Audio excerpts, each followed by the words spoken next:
Welcome to the channel and thank you for tuning in. Today's review will be on the Reef Tiger Cocktail Time Homage. Please take this opportunity to hit that subscribe button and remember to touch the notification icon. Welcome to the channel. Thank you guys for tuning in today. As the video title states, today's review is going to be on the Reef Tiger RGA8236, or as I like to call it, the Seiko Cocktail Time Homage. And this is one that I picked up in the August AliExpress sale. This is very rare, the fact that you see such a nice box. When I opened this watch, when it arrived, shortly after I ordered it, it was about a 2-week delivery period, and we're now in the start of October, so I have been sitting on this watch for just over a month. That just shows you how far how big of a backlog I have. I opened it and I was taken back by just the box alone. We're used to seeing those hard plastic cases. Yes, you know, they're very robust and functional. However, there is nothing to them. They're very generic. But I think a point has to be given to Reef Tiger. I should take a few minutes out just to acknowledge how good the box is. They've clearly spent some money on it. And this is from China. One of the best boxes, to be honest, that I've seen. And they haven't gone with that cheap PU plastic faux leather coating. They've gone with this really nice dual hinged, you know, double door style box. You've got the Reef Tiger logo on the top, R and a T, and the lettering Reef Tiger. Box opens up, you've got this really nice suede like material on the inside, and as you can see, there's another door at the bottom. The watch comes on this really nice, you know, velvet style cushion, solid cushion. So because they've spent so much time on the packaging, it's only fair that I take a couple of minutes out and just talk about it. And I will say, best box out of China to date. So obviously, box aside, let's have a quick once over of the watch. Now, I bought this watch, this one in particular, for very clear reasons. I own a Seiko Presage. That was the first thing, and my first incentive why I wanted to buy this watch, because I want to see how close it is to the Cocktail Time. Now, the Seiko Cocktail Time, it is one of the most beautiful watches out there. Even if you will never wear one, people who like sporty watches, dive watches, etc., nobody can deny that that watch is absolutely stunning. So because of Homage, such a beautiful watch, I want to really check it out. And with the sale, and I got this for £92 something, which is a fantastic price, and usually they sit at around 120. So enough waffling, let's get down to the specifications and the dimensions. So you've got a 316L stainless steel case, and you can see here the watch uses a Seiko Epson NH36 movement, which is a 24 joule movement, hand winding and hacking. It beats at 21,600 beats per hour. Now, the only difference between the NH35 and NH36 is the actual date function, as opposed to just having the date function. Now, the watch also has a see-through case back, and it comes with a sapphire crystal, a domed sapphire crystal. Dimensions wise, you've got a 40mm diameter case and an 11mm thick case with a lug-to-lug of just 47.7mm. Dimensionally, I'd say it's perfect for a smaller wrist and also to suit a dress/casual style of watch. So let's start off with the dial as per usual. Now, the dial is known as, this style of pattern that you see on the dial is known as a guilloche, or machine turned style of dial. What that basically means is there's a machine that's used, usually a hand lathe, to carve or engrave these intricate geometric patterns. Now, they can be straight, they can be any type of pattern, and usually guilloche dials do have a more of an intricate geometrical pattern, and that's what this effect that you see on the dial. Now, aside from the effect on the dial, this watch, as you can see, it is in blue.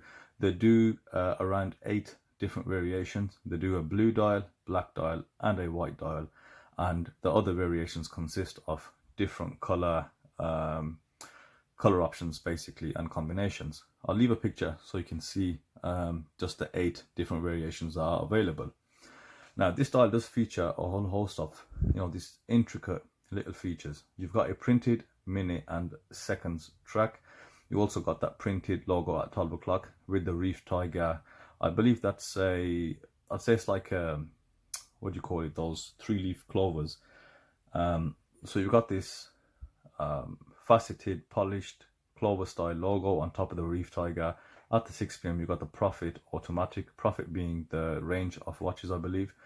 And then around the dial you've got these highly polished, applied, faceted dagger hour markers. Now at 3 o'clock you've got a day and date polished window, and you've also got the hands, which the hour and the minute hand are like Dauphine style hands.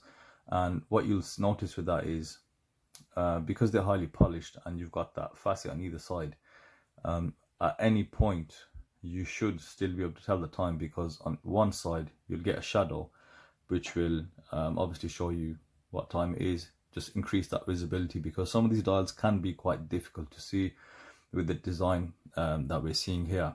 The seconds hand is a stick style hand, but on the stem you'll notice it's got this skeletonized leaf shape, which is very similar to the one that you actually see on the Presage Cocktail. So all in all, I think they've done a pretty decent job on the dial. I do like this hand turned effect, and you also get a sun ray top effect on the actual dial as well. And from a slight distance, the way the light catches, I apologize for the glare at the moment, it's just you can see that ring light, but yeah, along the hour markers, the hands, you get these awesome refraction from the light. It does look pretty good. Away from the dial, if you look at the case and the bezel, you've got a dual style bezel around the actual crystal. The crystal is a domed sapphire crystal, and there appears to be no AR coating. The crown, you've got a 3 p.m. crown, and now because I believe the water resistance is 50 meters, you won't have a screw-in crown, and obviously it's not a dive watch as well, so it's not needed. So when you turn the crown clockwise, you can hear the hand winding from the NH35 movement, NH36 movement being used. Click out once, I've clicked out twice there. Click out once and you should be able to move the day and date function. Click out twice and you can change the time. The case itself is fully stainless steel, polished, so it's going to be a fingerprint magnet. Also, you're going to get quite a few hairline scratches, so that's why I think this watch leans more towards a dress watch, because of the finishing all over the case. It is something that you're going to wear, or you're meant to wear occasionally. It can double up as a casual watch as well, of course. And moving on from the case, let's go to the case back. You've got a exhibition style case back. Let's open this bracelet so you can get a better look. And the bottom of the case, the sides of the case, they are curved as opposed to being quite flat on the top. And you've got a see-through case back with that NH36 movement, and you've got engravings of Reef Tiger, all stainless steel, RT314155. That's not the model number, so I don't know what that is. And it's saying it's got Swiss technology. Strange, but okay.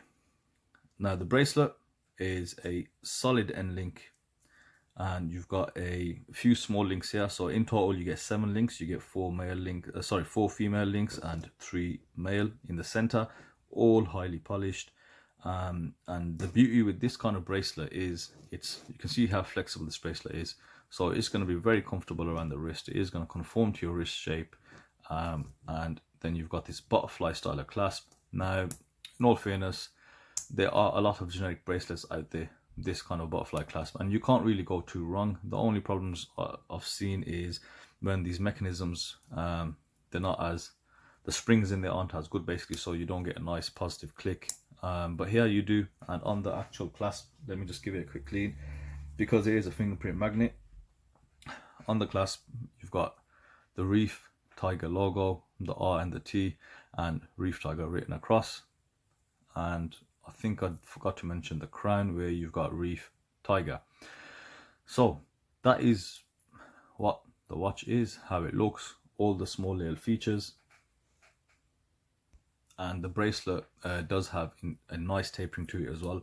Let's just double check how that tapers. So it's a 20, is it 20 mil or 22? Let's have a look. So yeah, so it's a 20 mil bracelet, 20 mil lug width, and that tapers down to 17, just over 17 and a half. So that's a nice little design feature as well. Now let's just show you a screenshot, a wrist shot. So my wrist is 6.5 inches, and you can see the watch does sit dead center on the wrist, and it looks pretty good. The diameter and the thickness and the lug to lug I think are perfectly proportionate for smaller wrists. Right, it looks really nice on the wrist. The dimensions, that lug to lug really does help fit on that on a smaller size wrist. My wrist is, as I mentioned in the video, 6.5 inches, and the dimensions are okay. They're not too big, I don't think. You do get dress watches that do have started coming in a lot bigger. So I feel that this Reef Tiger, that date is kind of unnecessary. It's too much for it to be on a dress watch, and I think they should have just gone for a date window, if that. I've got the same criticism for the Presage Cocktail. I believe you're cutting out the main feature. The main feature of this dial is this machined turned dial, and you want to have as much exposure to the dial as possible. Another thing, but this is quite specific to this watch, I don't know if you can tell, but the logo at the 12 o'clock is just lifted from the left hand side, just by a fraction of a millimeter. You can't see it. I'm not too bothered on, normally just wearing it on your wrist, you won't really spot that. Just close up, you can sort of see it is just off kilter. And that is my only criticism, the fact that date wheel, yes, they've given us more functionality, but more doesn't always mean better. In cases like of these watches, less is more, believe me. Well, it's my opinion on that. So other than that, I think the bracelet is good. There's no sharp edges to the bracelet. It's been machined quite well. They've produced a pretty decent bracelet. The butterfly clasp is okay as well. You do get a slight bit of play at the bottom, but I think that's inherent due to the design of the links. Very flexible, so you are going to get that. It's similar to the Jubilee. You do get a lot of movement in the Jubilee bracelet. Overall, I'd say they have done really well. I like the attention to detail on the dial. The hour markers they've gone for, the hands they've gone for this dagger style with the facets. It really does catch the light. I do like how they've gone ahead to add that machining to the dial as well. So the only thing that remains is a comparison. Just bear with. There we go. So I'm going to do another review of this Reef Tiger, and I'm going to compare it to the watch that it is trying to go up against, which is going to be the Seiko Presage Cocktail time. Okay, so thank you guys for watching as always. Please let me know your thoughts in the comment section below, and I will see you on my next video.